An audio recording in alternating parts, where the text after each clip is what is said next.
9,725 pounds, an open range 337 rear living couples model coming in here at Haylett RV.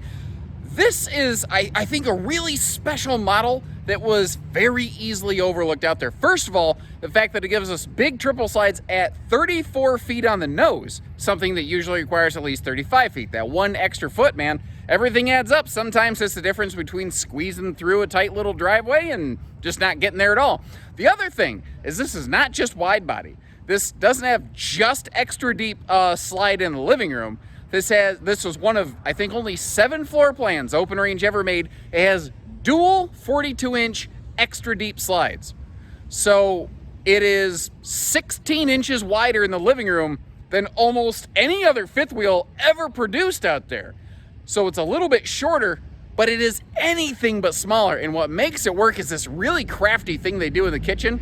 And to answer the question, what's in the box? Well, that would be a full RV cover that was used to help keep this thing in pretty nice shape. And to answer the other question, what does the box say? Yip, yip, yip, yip, yip, yip, yip, yip, yip, yip, yip, yip, yip, yip, yip, yip, yip.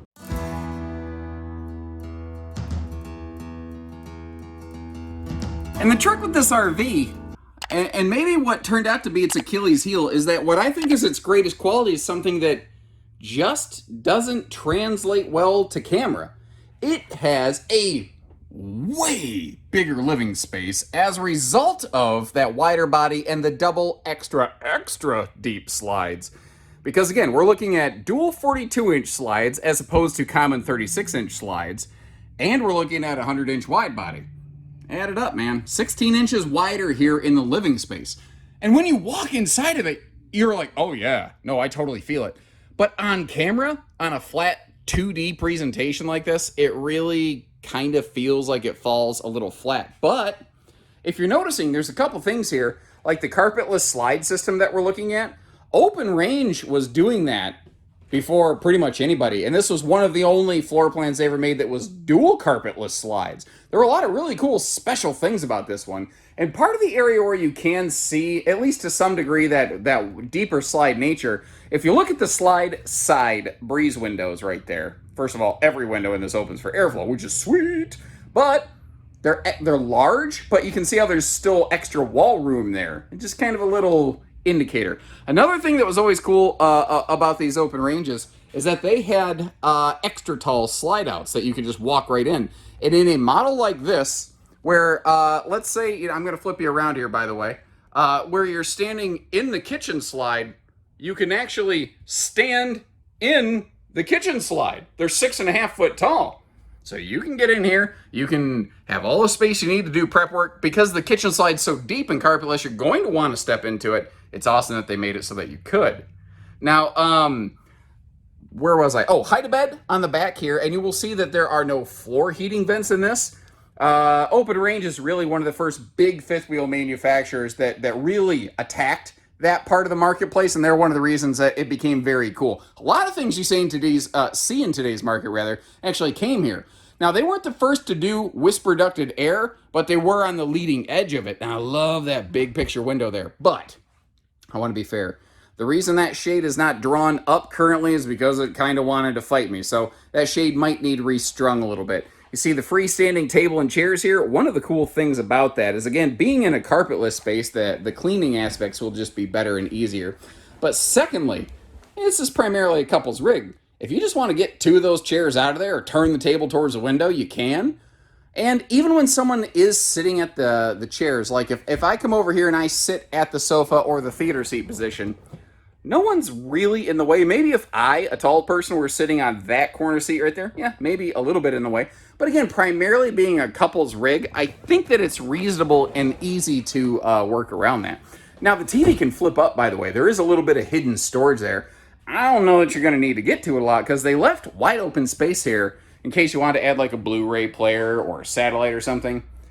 And something I really miss on these was the way that they did their kitchens. I don't know why it's so uncommon to see kitchen arrangements like this, but I often refer to it as a best-in-class kitchen. The island is just pure prep space and storage. The sink is off to the side there. For me, it just, I don't know, it works a little bit better. But if you take note here, one of the interesting things is that is actually a rolling island. The RV's dual slides are so wide that when retracted, they kind of pinch things off a little bit. So that rolling island actually will hide over here in the door side slide between the entertainment center and the table, which, in case you were wondering, that's why those little buckle straps are down there. Now, there's a privacy shade for this big entry door. It's a one just giant window pane, but it can slide open for airflow, similar to what we're seeing up there. And they actually have a little just hanging coat closet over here in the hallway area above a very nicely hidden kind of master control center. Another thing that is really indicative of the wider body nature of this RV is the bathroom. If you're really familiar with RVs that were produced during this time, this has the bathroom of something like a Keystone Fusion luxury fifth wheel toy hauler, which is a wide body RV. Well, this is a wide body RV. So they were able to do things like give us a big shower and storage and a second door instead of a big shower or storage or a second door. You know, you've got the height adjustable shower hardware. That's a seamless fiberglass shower, you may have noticed. And again, the storage aspect, take a look at this here. This opens right up. You got drawers all the way down to the floor, which is fantastic. But one of the other really cool things is you also have basically extendable bathroom countertop space. Because over here, this is just a little sink in the corner. It feels a little lacking potentially, but when you need it, you just reach over, you pull the countertop to you, and when you're done, you slide it away. Now this is a 60 by 80 True Queen. It does not have the ability to be upgraded to a king bed. That was one of the only, I'm kicking stuff over here, one of the only restrictions of this floor plan, because they did really try to keep it capped at 34 feet on the nose. We've got the second air installed here, and that is a direct dump air, so that will push all the cold air right here into the bedroom area. But you may have noticed the washer dryer hookup space here over in the corner, and that's not just combo, that is stackable capable. But things like this, like a pair of big fat dresser drawers right below that closet space, no matter how you set this up, if you add the washer dryer, if you don't, you've always got good closet space, good dresser space. You've got breeze through windows on each side of the bed. You've got full storage below the mattress.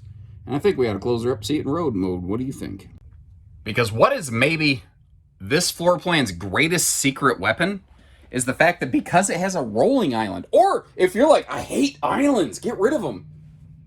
You don't have to use the island in this model. And again, when those slides close, because they're so extra deep, they would crush and pinch the island.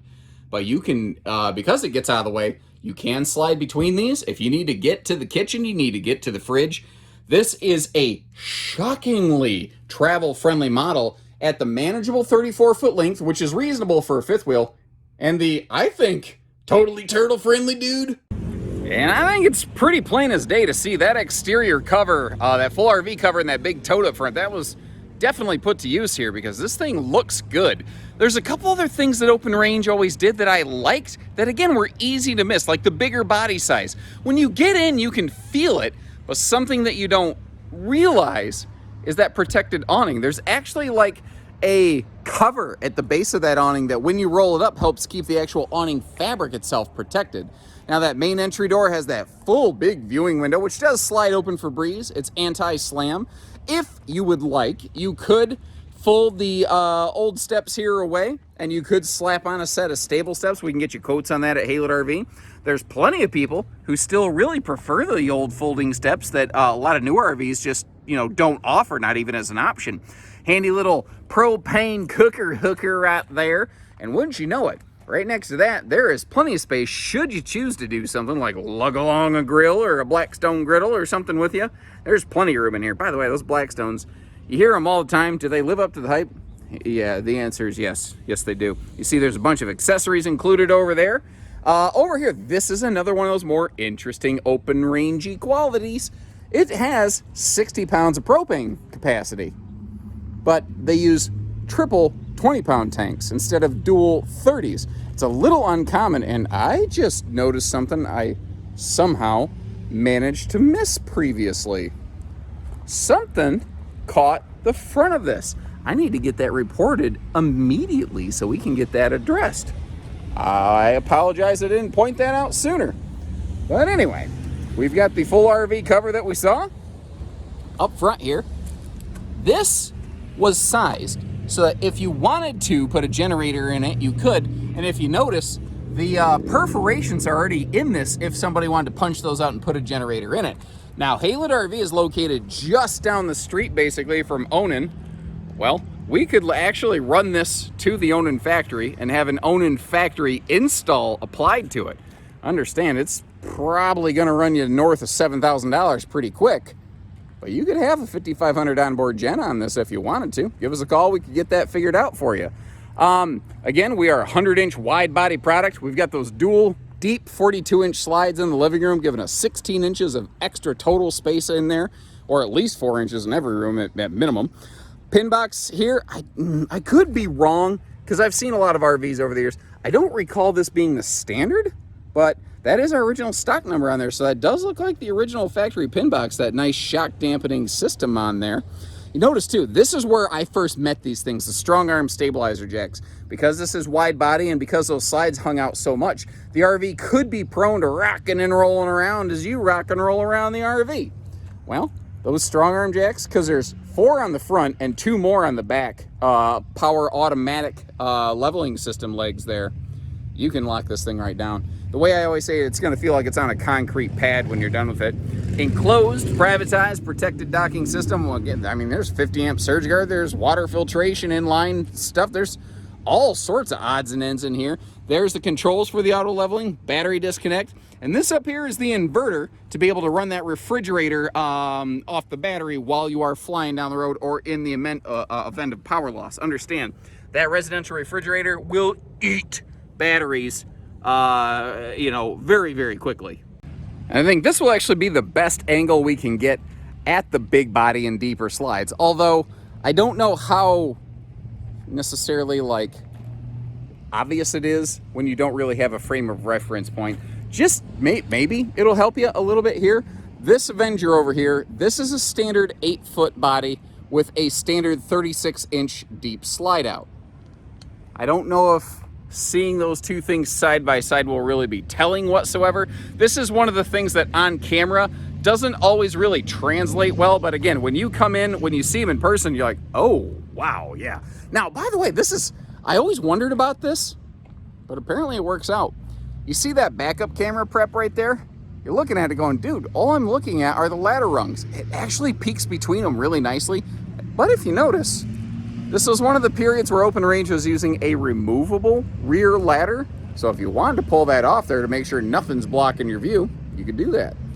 And kind of like those little missing trim pieces in the living room, even if it's small, I try to look at this like, what if I were buying it? What would I want to know? And, oh, wow, never mind. I thought that little piece of whatever gunk was actually a little crack on the back of the fins of the shroud. It turns out it's not. Well, never mind. I was trying to be super detail oriented for you, but there's nothing wrong with the RV for me to do that, I guess. So, whatever.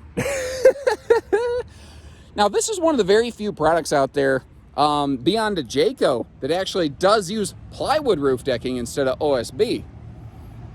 Just a little bit better load bearing. Also, God forbid you do have a leak, which sure doesn't look like this RV ever had. Because they use the RV cover, that means that these seams and seals are still in excellent condition. They don't even need touch-up beads. They're not even at a maintenance phase at all. Just do your normal seasonal cleaning and conditioning, you'll be good.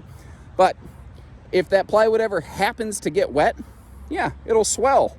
That's what wood does. But plywood, when it dries out, will pretty much return to its original shape. OSB, once it's wet, she's done, son. But hey, that's my take on it anyway.